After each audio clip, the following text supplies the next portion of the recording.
So can we reverse bruxism? Well, a lot of people are using methods to reduce the symptoms and the damage that it's doing to either their jaws or their teeth, whether that's using a mouth guard, whether that's getting Botox injections. But the question becomes,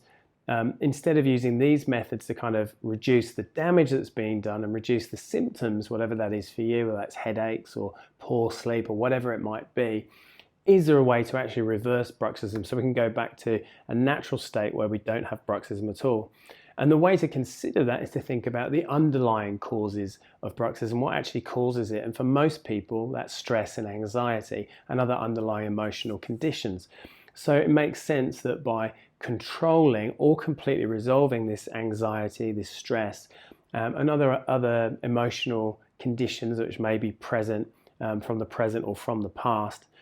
by resolving these issues, by controlling them, then we can begin to reverse bruxism, to return to a natural state where this behavior, this unconscious behavior of grinding, of clenching during the day or during the night is no longer needed by the body, and we can actually retrain the body instead to allow you to sleep through the night peacefully, soundly, getting a good night's sleep that you need, or to just reduce that clenching, grinding, whatever it might be that you're doing during the day. So addressing the underlying causes,